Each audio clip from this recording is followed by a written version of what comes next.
നമസ്കാരം, welcome to Kerala cricket cafe. അപ്പോൾ നമ്മൾ ഈ വീഡിയോയിൽ നോക്കാനായിട്ട് പോകുന്നത് RCB വേഴ്സസ് GT മത്സരത്തെ പറ്റിയിട്ടുള്ള ഒരു പ്രിവ്യൂ ആണ്. ഈ മത്സരം നടക്കാനായിട്ട് പോകുന്നത് അഹമ്മദാബാദിലാണ്. അപ്പോൾ അഹമ്മദാബാദ് GTയുടെ ഹോം ഗ്രൗണ്ട്. തൊട്ട് മുമ്പത്തെ മാച്ചിൽ GT മുംബൈയോട് ദയനീയമായിട്ട് പരാജയപ്പെട്ട ഗ്രൗണ്ട്. പോരത്തിന് രണ്ട് ടീമും ഒരു വിജയത്തിന് ശേഷമാണ് ഈ മാച്ചിലേക്ക് വരുന്നത്. അപ്പോൾ രണ്ട് ടീമും അത്യാവശ്യം കോൺഫിഡൻസിൽ തന്നെ ആയിരിക്കും. GTയെ സംബന്ധിച്ച് വളരെ ഡു ഓർ ഡൈ മാച്ചാണ്. ഇപ്പോൾ ഈ വീഡിയോ റെക്കോർഡ് ചെയ്യുമ്പോൾ മുംബൈ ഓൾറെഡി പരാജയപ്പെട്ട് കഴിഞ്ഞു SRH ആയിട്ട്. സോ അതുകൊണ്ട് തന്നെ ഇനി ഈ ടോപ്പ് 4 ടീമുകളുടെ താഴെയുള്ള ടീമുകളെല്ലാം ഇനി കയറി വരണമെന്നുണ്ടെങ്കിൽ ഇനിയുള്ള മാച്ചുകൾ ഏകദേശം എല്ലാം വിജയിച്ച് മാത്രമേ മുമ്പോട്ടുള്ള അവർക്ക് ജേർണിയിൽ ടോപ്പ് 4 എത്താൻ പറ്റൂ. സോ GTയെ സംബന്ധിച്ച് ഇനി അങ്ങോട്ടുള്ള എല്ലാ മത്സരങ്ങളും പ്രധാനമാണ്. അതുകൊണ്ട് തന്നെ ഈ മത്സരവും തീർച്ചയായിട്ടും പ്രയോജനമാണ്. ജയിച്ചേ തീരത്തുള്ളൂ. RCBയെ സംബന്ധിച്ച് 1-2 വിജയങ്ങൾ ഉണ്ടെന്നുണ്ടെങ്കിൽ സീൽ ചെയ്യാൻ പറ്റും ടോപ്പ് 4 എന്നുള്ളതാണ് അവരെ സംബന്ധിച്ചുള്ള ഒരു കാര്യം. ഇതിനു മുമ്പുള്ള മാച്ച് RCB വിജയിച്ചിരുന്നു. അപ്പോൾ എങ്ങനെയാണ് ബ്രോ അഹമ്മദാബാദിലെ കണ്ടീഷൻസ് എന്തൊക്കെയാണ്? അഹമ്മദാബാദ് എന്ന് പറയുന്നത് ഇന്ത്യയിലെ വൺ ഓഫ് ദ ബിഗ്ഗസ്റ്റ് പിച്ചാണ്. വൺ ഓഫ് ദ എന്നല്ല, ഫസ്റ്റ് ബിഗ്ഗസ്റ്റ് പിച്ച് എന്ന് തന്നെ പറയാം. 1,00,000-ലധികം കാണികളിലേക്ക് ഇരിക്കാൻ പറ്റുന്നതും ഗ്രൗണ്ടിൻ്റെ ലെങ്തിലാണെങ്കിൽ പോലും ഇത്രയും വലിയൊരു സ്റ്റേഡിയം ഇന്ത്യയിൽ ഇല്ല. അതിലുപരി അവിടുത്തെ പിച്ച് കണ്ടീഷൻസിനെ കുറിച്ച് സംസാരിക്കുകയാണെന്നുണ്ടെങ്കിൽ സ്വാഭാവികമായിട്ടും അത് നല്ല ബൗൺസ് ആൻഡ് ക്യാരി ഉള്ളൊരു ട്രാക്കാണ്. ബാക്കി എല്ലാ വെന്യൂസിലും ടോസ് കിട്ടിക്കഴിഞ്ഞാൽ ബോൾ ഫസ്റ്റ് എന്ന് പറയുന്നുണ്ടെങ്കിൽ ഇവിടെ നേരെ മറിച്ച് ടോസ് കിട്ടിക്കഴിഞ്ഞാൽ ബാറ്റ് ഫസ്റ്റ് എന്ന് തന്നെ പറയും. അതിനുണ്ടായ കാരണം എന്ന് പറയുന്നത് ഇതുവരെ ഈ സീസണിൽ 3 കളികളാണ് അഹമ്മദാബാദിൽ നടന്നിട്ടുള്ളത്. അതിൽ 2 എണ്ണത്തിലും ബാറ്റ് ഫസ്റ്റാണ് ജയിച്ചിട്ടുള്ളത്. അപ്പോൾ ഇത് ഒരു ചേസിങ് ഫ്രണ്ട്ലി ആയിട്ടുള്ള ഒരു ഗ്രൗണ്ട് അല്ല. ഡ്യൂ എന്ന് പറയുന്നൊരു കാര്യം അവിടെ വലിയ രീതിയിൽ അഫക്റ്റ് ചെയ്യാറുമില്ല. പിന്നെ അതിനോടൊപ്പം തന്നെ 200+ ടോട്ടൽ ഒരു വലിയൊരു ബിഗ് സ്കോറിംഗ് ഗെയിം ആയിരിക്കില്ല നാളെ നമുക്കുണ്ടാകാൻ പോകുന്നത്. 200 എന്ന് പറയുന്നത് ഈസിലി ഡിഫെൻഡബിൾ ആയിട്ടൊരു ടോട്ടലാണ്. നേരെ മറിച്ച് GTക്ക് ആണെന്നുണ്ടെങ്കിൽ ബാംഗ്ലൂരിനെതിരെ ആണെങ്കിൽ ഒരു 220 എന്ന് പറയുന്നതും ഒരു ഡിഫെൻഡിങ് ആയിട്ടുള്ളൊരു ടോട്ടലായിട്ട് മാറും. മോസ്റ്റ് പ്രോബ്ലി 2 ടീമും ഒരു 8 മീറ്റർ ടു ഷോർട്ട് ലെങ്ത് എന്നുള്ള രീതിയിൽ എക്സ്പ്ലോയിറ്റ് ചെയ്യാനായിരിക്കും ശ്രമിക്കുന്നത്. കാരണം 2 ടീമിൻ്റെയും ബോളേഴ്സിന് പറ്റുന്ന ബോളിംഗ് കണ്ടീഷൻസാണ്. ഇപ്പോൾ അവിടുത്തെ ഒരു ബോളേഴ്സിൻ്റെ പെർഫോമൻസ് എടുത്ത് നോക്കിക്കഴിഞ്ഞ് കഴിഞ്ഞാൽ 28 വിക്കറ്റും ഫാസ്റ്റ് ബോളേഴ്സാണ് എടുത്തിരിക്കുന്നത് ഈ സീസണിൽ. 14 വിക്കറ്റാണ് സ്പിന്നേഴ്സ് ഈ സീസണിൽ അവിടെ എടുത്തിരിക്കുന്നത്. സോ ഓൾ ടുഗെദർ അതൊരു പേസ് ബോളറിൻ്റെ ഒരു ഡ്രീം വെന്യൂ ആണെന്ന് തന്നെ വേണമെങ്കിൽ പറയാം. അപ്പോൾ ബ്രോ പറഞ്ഞ പോലെ ഇപ്പോൾ ഫസ്റ്റ് ബാറ്റ് ചെയ്യുന്ന ടീമുകൾക്ക് അഡ്വാൻറ്റേജ് ഉള്ള ഗ്രൗണ്ടാണ് ഈ ഒരു ഗ്രൗണ്ടാണെന്നുണ്ടെങ്കിലും GT കഴിഞ്ഞ മാച്ചിൽ ശരിക്കും പറഞ്ഞാൽ മുംബൈയെ ഫസ്റ്റ് ബാറ്റ് ചെയ്യാൻ വിടുകയാണ് ചെയ്തത്. എന്നിട്ട് ചേസ് ചെയ്ത് തോൽക്കുകയാണ് ചെയ്തത്. അപ്പോൾ പൊതുവേ ഈ ഒരു സീസണിൽ എല്ലാ ടീമുകളും ചേസ് ചെയ്യുന്ന ടീമുകൾ ജയിക്കുന്നത് കൊണ്ട് ഇപ്പോൾ നാളത്തെ ടോസ് ഇപ്പോൾ RCBക്കായാലും ശരി GTക്കായാലും ശരി ടോസ് കിട്ടുകയാണെന്നുണ്ടെങ്കിൽ അവരൊരു പക്ഷേ ചേസ് ചെയ്യാൻ തീരുമാനം എടുക്കുമോ, അതോ ഗുജറാത്തിൻ്റെ കണ്ടീഷൻസ് വെച്ചിട്ട് ഫസ്റ്റ് ബാറ്റ് ചെയ്യാൻ തീരുമാനം എടുക്കുമോ? ഈ GTയെ സംബന്ധിച്ച് കഴിഞ്ഞ കളി ബാറ്റിംഗ് സെക്കൻഡ് എന്ന് ഓപ്റ്റ് ചെയ്യാൻ കാര്യം GT ഇപ്പം 4 ഔട്ട് ഓഫ് 8 ജയിച്ചിട്ടുണ്ട്. അതിൽ ഒരു കളി മാത്രമാണ് ബാറ്റിംഗ് ഫസ്റ്റ് ജയിച്ചത്. അതും 1 റണ്ണിനാണ് ആ കളി ജയിച്ചിരിക്കുന്നത്, ഡിഫെൻഡ് ചെയ്തത്. ബാക്കി 3 കളി ജയിച്ചിരിക്കുന്നതും ബാറ്റിംഗ് സെക്കൻഡാണ്. അപ്പോൾ അതുകൊണ്ട് ബാറ്റിംഗ് സെക്കൻഡാണ് അവരുടെ strength. So they decided to stick on their strength. അതുകൊണ്ടാണ് MIക്കെതിരെ ബാറ്റിംഗ് എന്നുള്ള രീതിയിൽ പോയതും ബാറ്റിംഗ് സെക്കൻഡ് എന്നുള്ള രീതിയിൽ പോയത്. പക്ഷേ അതവരെ വല്ലാണ്ട് ബാക്ക്ലാഷ് ചെയ്താണ് കണ്ടത്. അത് മാറ്റി നിർത്തിക്കഴിഞ്ഞാൽ റീസെൻറ്റ് ഫോമിലാണെന്നുണ്ടെങ്കിൽ GT വളരെ കോൺഫിഡൻസോടാണ് വരുന്നത്. ഒരു കൺവിൻസിംഗ്ലി ഒരു ജയം CSKയിൽ ചെന്നൈയിൽ ചെന്ന് ചെപ്പോക്കിൽ CSK തോപ്പിച്ചിട്ട് ആ ഒരു കോൺഫിഡൻസോടെയാണ് GT വരുന്നത്. നമ്മൾ അവിടെ കണ്ടതാണ് അവരുടെ ബോളേഴ്സിന് ഇച്ചിരി ഒരു സംതിങ് ഫ്രം ദ പിച്ച് കിട്ടിക്കഴിഞ്ഞാൽ എങ്ങനെ ഓപ്പറേറ്റ് ചെയ്യും എന്നുള്ളത് നമ്മൾ അവിടെ തന്നെ കണ്ടതാണ്. മോസ്റ്റ് പ്രോബബ്ലി അത് തന്നെ ആയിരിക്കും നമ്മൾ ഇവിടെ കാണുന്നത്. ഇപ്പം നമ്മൾ GT ബാംഗ്ലൂരിലേക്ക് വന്നപ്പോൾ നമ്മൾ പ്രിവ്യൂവിൽ പറഞ്ഞു ഒന്നും നടക്കാൻ പോകുന്നില്ല, ബാംഗ്ലൂർ ഈസി ആയിട്ട് ജയിക്കും. അന്നൊരു 90-10 നമ്മൾ വെയിറ്റേജ് കൊടുത്തിരുന്നത്. കാരണം ബാംഗ്ലൂരിനൊന്നും സ്വെറ്റ് ചെയ്യേണ്ടി പോലും വരത്തില്ല, നൈറ്റ് ഗെയിം ആയതുകൊണ്ട് ഈസിലി GT അടിക്കുമെന്നാണ്. പക്ഷേ നേരെ മറിച്ച് ഇവിടെ വരുമ്പോൾ ബാംഗ്ലൂർ തന്നെയാണ് ജയിക്കാൻ സാധ്യത. പക്ഷേ 90% എന്നുള്ളത് കൊടുക്കാൻ പറ്റത്തില്ല. ഒരു 60-40 എന്നുള്ള രീതിയിൽ വരും. കാരണം ഇവിടുത്തെ ബോളിംഗ് കണ്ടീഷൻസ് എന്ന് പറയുന്നത് ബാംഗ്ലൂരിലെ സംബന്ധിച്ച് എൻ്റർലി ഡിഫറെൻ്റ് ആണ്. ഇവിടുത്തെ ബോളിംഗ് കണ്ടീഷൻസ് GTയുടെ ബോളേഴ്സിന് പറ്റിയ ബോളിംഗ് കണ്ടീഷൻസ് ആണ്. അതുകൊണ്ട് RCB ഒട്ടും മോശമല്ല. RCB വരുന്നതും കഴിഞ്ഞ 8 കളികളിൽ 6 എണ്ണം ജയിച്ചുകൊണ്ടാണ്. 2 എണ്ണം സ്ലൈറ്റ് മാർജിൻസിൽ തോറ്റുപോയി. ഇപ്പോൾ ജയിച്ച കളിയിലാണെങ്കിൽ 2 ബാറ്റിംഗ് ഫസ്റ്റും 4 ബാറ്റിംഗ് സെക്കൻഡുമാണ്. അതിലെല്ലാം ഉപരി ഈ കഴിഞ്ഞ കളി നോക്കിക്കഴിഞ്ഞാൽ ഡൽഹിയിൽ ചെന്നിട്ട് ഡൽഹിയുടെ തലയ്ക്ക് ആണി അടിച്ചിട്ടുള്ള വരവാണ് ഇങ്ങോട്ടുള്ളത്. അപ്പോൾ എന്തുമാത്രം കോൺഫിഡൻസിലാണ് അവർ വരുന്നതെന്നും ചിന്തിക്കണം. അതായത് 2 ടീമിലും ഹൈലി കോൺഫിഡൻസിലോട്ടാണ് ഈ ഒരു ഗെയിമിനെ അപ്രോച്ച് ചെയ്യുണ്ടാവുക. അതേപോലെ തന്നെ ടോസ് കിട്ടിക്കഴിഞ്ഞാൽ ഇനിയും ജിറ്റി ബാറ്റിംഗ് സെക്കൻഡ് എടുക്കില്ല. അപ്പോൾ ടോസ് കിട്ടിക്കഴിഞ്ഞാൽ രണ്ട് ടീമും ബാറ്റ് ഫസ്റ്റ് ചെയ്യാനാണ് ചാൻസ് കൂടുതൽ. GTA സംബന്ധിച്ച് ഇത് ഡു ഓർ ഡൈ മാച്ച് ആയതുകൊണ്ട് തന്നെ അവർ മാക്സിമം അവരെ കൊണ്ട് പറ്റുന്നത് എന്തൊക്കെ ചെയ്യാൻ പറ്റുമോ അതെല്ലാം ചെയ്യും. സോ അതുകൊണ്ട് തന്നെ ടഫ് മാച്ച് ആയിരിക്കും എന്നുള്ള കാര്യത്തിൽ യാതൊരു സംശയമില്ല. അത് മാത്രമല്ല GTയുടെ തട്ടകം, GTയുടെ ഗ്രൗണ്ട് വലിയ ഗ്രൗണ്ട്. അപ്പോൾ RCB സംബന്ധിച്ച് തീർച്ചയായിട്ടും ചലഞ്ചിങ് ആയിരിക്കും. ചലഞ്ചിങ് എന്ന് പറഞ്ഞാൽ ഒരുപാട് ബുദ്ധിമുട്ടാവുന്നല്ല, ബ്രോ പറഞ്ഞ പോലെ തന്നെ ഇത്ര ഈസി ആയിരിക്കില്ല, അത്രേ ഉള്ളൂ. പിന്നെ ഈ ബോളിംഗ് കണ്ടീഷൻസ് ഇപ്പോൾ പറഞ്ഞ പോലെ നല്ല ബോളേഴ്സിന് ഒരു സപ്പോർട്ട് കിട്ടുവാണെന്നുണ്ടെങ്കിൽ അത് GTക്ക് മാത്രമല്ല ബാംഗ്ലൂരിന്റെ ബോളേഴ്സും അപ്പോൾ അതിനെ എക്സ്പ്ലോയിറ്റ് ചെയ്യുന്നത് എങ്ങനെയാണെന്നുള്ളത് വളരെ രസകരമായിട്ട് നമുക്ക് കാണാനുള്ള ഒരു വകുപ്പുണ്ട് അവിടെ. ഇപ്പം ഈ കഴിഞ്ഞ മീറ്റപ്പിലാണെങ്കിലും ഇത് 2ാമത്തെ തവണയാണ് GT ബാംഗ്ലൂർ കളിക്കുന്നത്. കഴിഞ്ഞ മീറ്റപ്പിലാണെന്നുണ്ടെങ്കിലും അധികം മോശമായിട്ടല്ല GT കളിച്ചത്. ബാംഗ്ലൂർ അന്ന് GT ഔട്ട് പെർഫോം ചെയ്തത്. GTയുടെ സൈഡിൽ നിന്ന് നോക്കിക്കഴിഞ്ഞാൽ സായ് സുദർശൻ്റെ ഒരു സെഞ്ചുറി ഉണ്ടായിരുന്നു 58 പന്തിൽ നിന്ന്. മറുപടി ബാറ്റിംഗ് ഇറങ്ങിയ കോഹ്ലി 81 റൺ സ്കോർ ചെയ്തു 44 പന്തിൽ. അതുകൊണ്ട് ദേവദത്ത് പടിക്കലാണെങ്കിൽ 55 റൺ സ്കോർ ചെയ്തു 27 പന്തിൽ.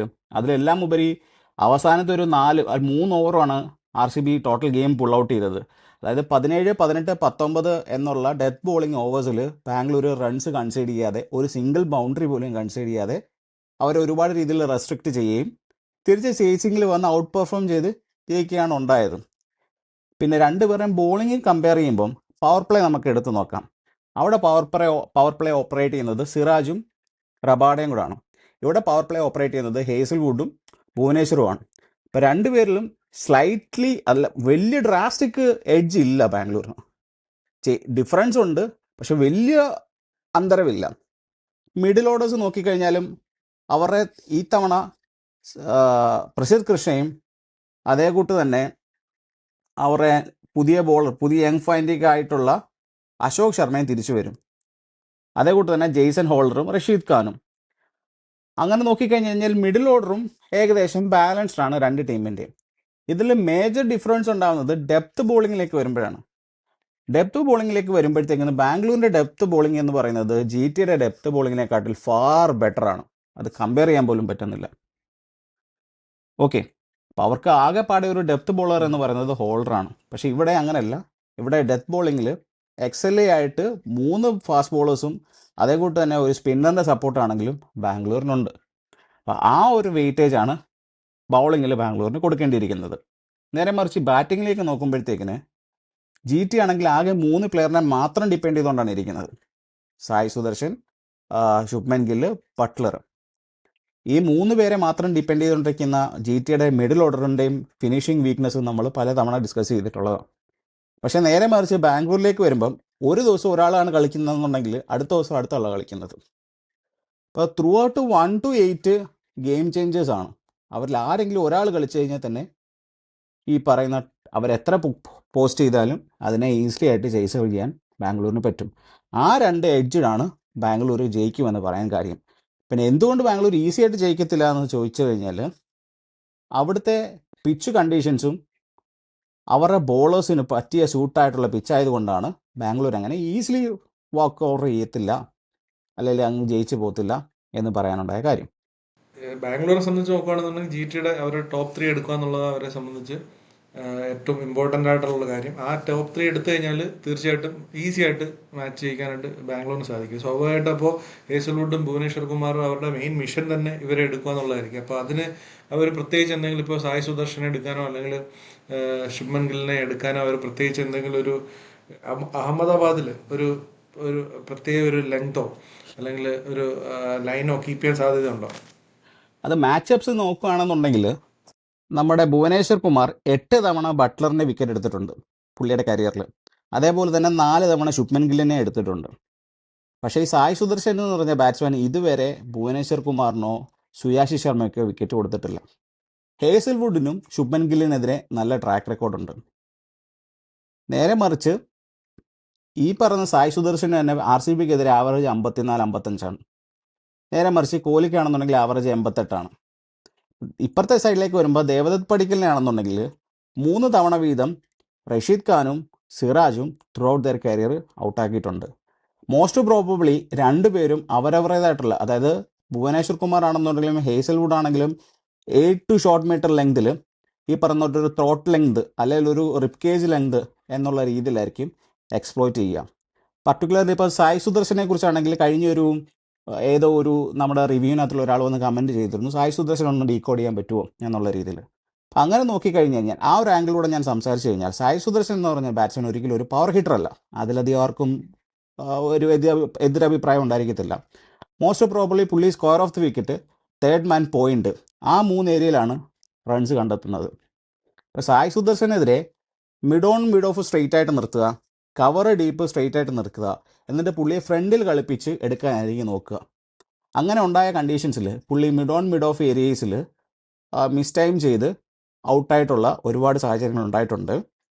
ഒരു 8 ബോൾസ് അങ്ങനെ കണ്ടെയ്ൻ ചെയ്ത് കഴിഞ്ഞു കഴിഞ്ഞാൽ പിന്നീട് അങ്ങോട്ട് ആ ബോളിനെ കട്ട് ചെയ്യാൻ ശ്രമിച്ച് പ്ലേ ഡൗൺ ആയി ഔട്ടായ സിറ്റുവേഷൻസ് ഉണ്ടായിട്ടുണ്ട്. പിന്നെ സായി സുദർശൻ്റെ ഏറ്റവും വലിയ വീക്ക്നെസ് റീസെൻ്റ്ലി കണ്ടുവരുന്നത്, സ്പിന്നേഴ്സ് വരുമ്പം ബാക്ക് ഫുട്ടിൽ ചെന്നിട്ട് rock the back play to pull, അതായത് സ്പിന്നേഴ്സിനെ സ്വീപ്പ് ചെയ്യല്ല, പുറകിലോട്ടിരുന്ന് പുള്ള് ചെയ്യാൻ ശ്രമിച്ച് ഡീപ്പ് കോർട്ട് റൺസിൽ ക്യാച്ച് കൊടുത്ത് ഒരുപാട് തവണ ഔട്ടായിട്ടുണ്ട്. അതാണ് ബേസിക്കലി സായി സുദർശൻ്റെ വീക്ക്നെസ്. അതേപോലെ തന്നെ ഒരു 150+ ബോളൊന്നും പുള്ളി അത്ര അറ്റാക്കിംഗ് ആയിട്ട് കണ്ടിട്ടില്ല. ആ ബോൾ ചുമ്മാ ടാപ്പ് ചെയ്ത് സിംഗിൾ ഇട്ട് സ്ട്രൈക്ക് മാറുന്നതും ഒരുപാട് തവണയായിട്ട് കണ്ടുവന്നിട്ടുണ്ട്. ആ ഒരു 3 കാര്യങ്ങളാണ് സായി സുദർശൻ്റെ വീക്ക്നെസ്.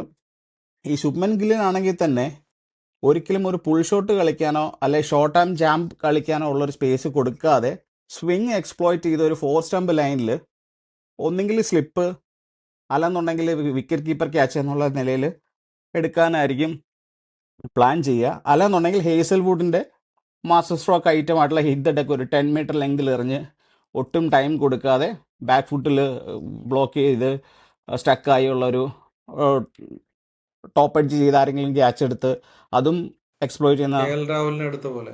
അതെ കെ എൽ രാഹുലിനെ എടുത്ത പോലെ തന്നെ.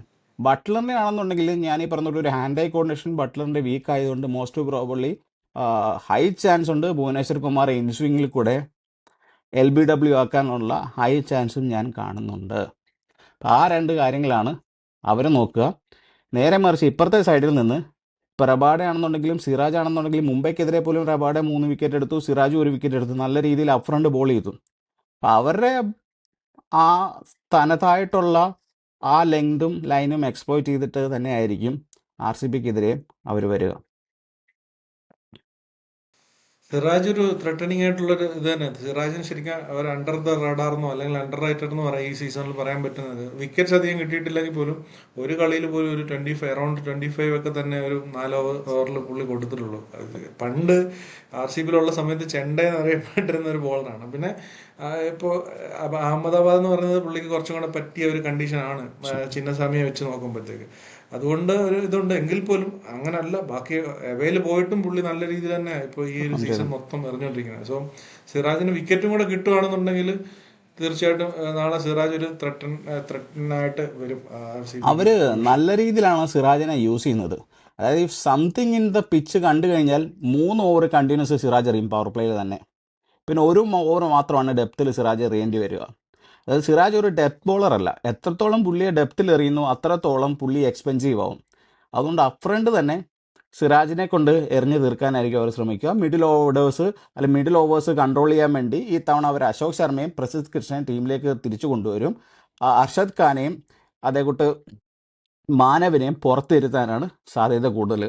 അത് എന്തുകൊണ്ടാണെന്ന് ചോദിച്ചു കഴിഞ്ഞാൽ മാനവ് കഴിഞ്ഞ കളി നല്ല രീതിയിൽ എറിഞ്ഞെങ്കിൽ പോലും അവിടെ ഈ 14 വിക്കറ്റ് എടുത്തതിൽ സ്പിന്നേഴ്സ് 14 വിക്കറ്റ് എടുത്തിട്ടുണ്ട് ആ പിച്ചിൽ ഈ സീസണിൽ. അതിലൊരു 90% വിക്കറ്റ് എടുത്തിരിക്കുന്നത് റിസ്റ്റ് സ്പിന്നേഴ്സാണ്, ഫിംഗർ സ്പിന്നേഴ്സ് അല്ല. അപ്പം ഓൾറെഡി അവർക്ക് റഷീദ് ഖാൻ എന്ന് പറഞ്ഞ റിസ്റ്റ് സ്പിന്നർ ഉള്ളതുകൊണ്ട് പിന്നെ ഒരു ഫിംഗർ സ്പിന്നറിനെ അവർ ട്രൈ ചെയ്യാൻ സാധ്യത കുറവാണ്.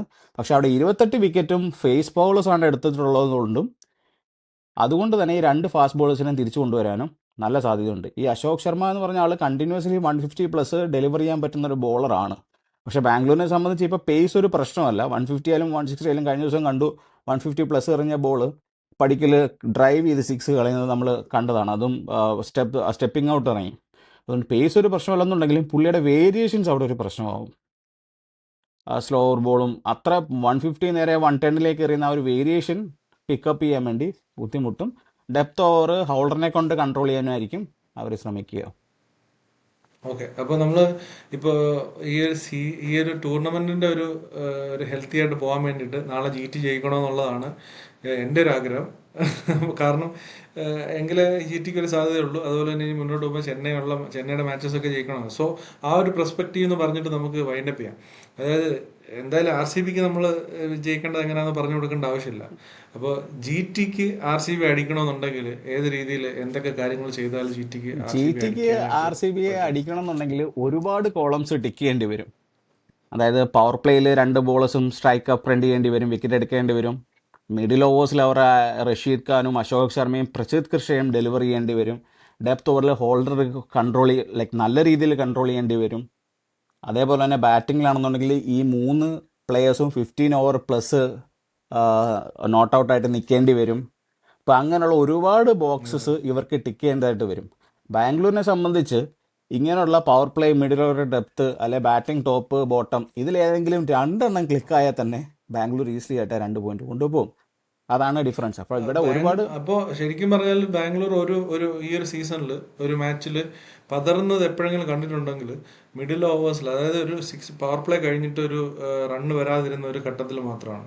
അതായത് ഒരു കളിയിൽ ദേവദത്ത് പടിക്കൽ കുറച്ച് സ്ട്രൈക്ക് റേറ്റ് കുറഞ്ഞ രീതിയിൽ ബാറ്റ് ചെയ്ത ഒരു മാച്ച് ഉണ്ടായിരുന്നു. ആ ഒരു മാച്ചിൽ മാത്രമാണ് ബാംഗ്ലൂർ തോക്കുകയും ഫസ്റ്റ് കളി തോറ്റ ഒരു മാച്ചിൽ. സോ അവിടെ മാത്രമാണ് ബാംഗ്ലൂർ ഒന്ന് പതർന്ന് കണ്ടത്. സോ ഒരു പക്ഷേ Rashid Khan up to the mark വരുവാണെന്നുണ്ടെങ്കിൽ ഈ ഒരു പവർ പ്ലേ കഴിഞ്ഞതിന് ഉടനെ ഇപ്പോൾ ഗില്ല് റിസോഴ്സിനെ യൂസ് ചെയ്യുന്ന കാര്യത്തിൽ വളരെ അത്ര നല്ല രീതിയിൽ യൂസ് ചെയ്യുന്നതായിട്ട് എനിക്ക് തോന്നിയിട്ടില്ല. അപ്പോൾ അതുകൊണ്ട് തന്നെ എനിക്ക് അതിനകത്ത് വലിയ പ്രതീക്ഷയില്ല. എങ്കിൽ പോലും പവർ പ്ലേ കഴിഞ്ഞ ഉടനെ റാഷിദ് ഖാനെ യൂസ് ചെയ്യുക, അവിടെ ആ ഒരു 7 to 12 ആ ഒരു ഫേസിൽ നല്ല രീതിയിൽ റണ്ണ് കണ്ടെയ്ൻ ചെയ്യാൻ പറ്റുവാണെന്നുണ്ടെങ്കിൽ RCB ബാറ്റ്സ്മാൻമാരെ ഒന്ന് വിക്കറ്റും കൂടെ എടുക്കുക. ജിതേഷ് ശർമ്മയുടെ ഫോം ഒരു അങ്ങനെ നല്ലൊരു ഫോമിലല്ല.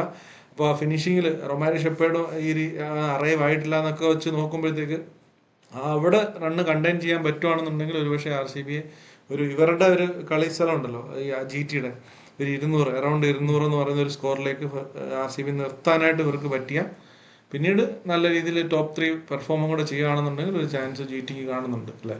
ഇതിനകത്തിൽ 2 കറക്ഷൻസ് ഞാൻ വരുത്താൻ ആഗ്രഹിക്കുന്നുണ്ട്. ഇപ്പോൾ റഷീദ് ഖാൻ പ്രൈമിലല്ല. റഷീദ് ഖാൻ ആ കയറ്റം കയറി തിരിച്ചിറങ്ങുകയാണ്. ഈ സർജറിക്ക് ശേഷം നമ്മൾ കഴിഞ്ഞ വീഡിയോ തന്നെ പറഞ്ഞതാണ്, പോസ്റ്റ് സർജറി റഷീദ് ഖാൻ വേറെ, ആഫ്റ്റർ സർജറി റഷീദ് ഖാൻ വേറെയാണ്. അപ്പോൾ റഷീദ് ഖാൻ എത്രയൊക്കെ എഫേർട്ട് ഇട്ടാലും ഈ പറയുന്നുണ്ട് 4 ഓവർ 40 ഇപ്പോഴത്തെ മിനിമം സ്കോർ എന്ന് പറയുന്നത്. അപ്പോൾ അവിടെ വലിയ അത്ഭുതങ്ങൾ സംഭവിക്കുമോ എന്നുള്ളത് കണ്ടു തന്നെ അറിയണം. അല്ലെങ്കിൽ രണ്ടാമത്തെ കാര്യം എന്ന് പറയുന്നത് ജിതേഷ് ശർമ്മ ഫോമിലല്ലാഴുകയല്ല. ഇപ്പോൾ ജിതേഷ് ശർമ്മ ഔട്ടാവുന്ന ബോൾസിലാണെങ്കിൽ, ഇപ്പോൾ കഴിഞ്ഞ കളിയിലാണെന്നുണ്ടെങ്കിലും പുള്ളി വന്ന് ആദ്യത്തെ ഒരു കളിയെ സ്ട്രഗിൾ ചെയ്തുള്ളൂ. ആദ്യത്തെ ഒരു കളി മാറ്റി നിർത്തി കഴിഞ്ഞാൽ പുള്ളിയെല്ലാം മിഡിൽ ചെയ്യുന്നുണ്ട്, പക്ഷേ അൺഓർത്തഡോക്സ് ആയിട്ടാണ് ഔട്ടാവുന്നത്. അത് സിറ്റുവേഷൻ അതാ ഡിമാൻഡ് ചെയ്യുന്നത്. അതായത് ഓൾറെഡി കളി സീലായി, പിന്നെ എത്രയും പെട്ടെന്ന് കളി ജയിക്കുക എന്നുള്ള മൈൻഡ് സെറ്റ് വന്ന് അടിച്ച് ഔട്ടായി പോകുന്നതായിട്ടാണ്. അതുകൊണ്ട് ജിതേഷ് ശർമ്മ ഫോം അല്ല എന്നുള്ളതല്ല, ആ ഒരു ടൈം ഫ്രെയിം അല്ലെങ്കിൽ ആ ഒരു അപ്രോച്ച് മാറ്റേണ്ടി ഇരിക്കുന്നു. കാരണം എല്ലാ കളിയും ചുമ്മാ ബ്ലൈൻഡ്ലി അങ്ങ് ജയിക്കാൻ നോക്കാതെ അറ്റ്ലീസ്റ്റ് ഒരു കുറച്ച് ബോൾ നിന്ന് ഒരു കോൺഫിഡൻസ് ബൂസ്റ്റ് ചെയ്യേണ്ടതായിട്ടുള്ളൊരു സമയമുണ്ട്. അല്ലാതെ Jitesh Sharma out of form അല്ല. ജിതേഷ് ശർമ്മയും കൂടെ ഉള്ളൂ ഇനി. ജിതേഷ് ശർമ്മ റൊമാരി ഷെപ്പൂടെ ഉള്ളൂ അതിനകത്ത് നിന്ന് ഒരു കോൺട്രിബ്യൂഷൻ ഇനിയും വരാനുള്ളത്. അവരിലേക്ക് കളി എത്തുന്നുമില്ല, അതും പറയണം. അല്ല, അവിടെ റണ്ണ് കണ്ടെയ്ൻ ചെയ്യാൻ ചെയ്യണമെന്നുണ്ടെങ്കിൽ ഒരുപക്ഷെ റാഷിദ് ഖാൻ, അവർക്ക് വേറെ ഓപ്ഷൻ ഇല്ലല്ലോ. റാഷിദ് ഖാൻ, അതാ ഞാൻ പറഞ്ഞത്, റാഷിദ് ഖാൻ ഇനി പഴയ റാഷിദ് ഖാൻ ആയാലും പുതിയ റാഷിദ് ഖാൻ ആയാലും റാഷിദ് ഖാൻ എറിഞ്ഞേ പറ്റൂ അവിടെ കണ്ടെയ്ൻ ചെയ്യണമെന്നുണ്ടെങ്കിൽ. അപ്പോൾ റാഷിദ് ഖാനെ അവിടെ എറിയുക. അതുപോലെ തന്നെ പ്രസിദ്ധ് കൃഷ്ണനെ കുറച്ചും കൂടെ നേരത്തെ കൊണ്ടുവരിക. പ്രസിദ്ധ് കൃഷ്ണ അവർ സാധാരണ 12th ഓവറൊക്കെ വെച്ചിട്ടാണ് കൊണ്ടുവരുന്നത്.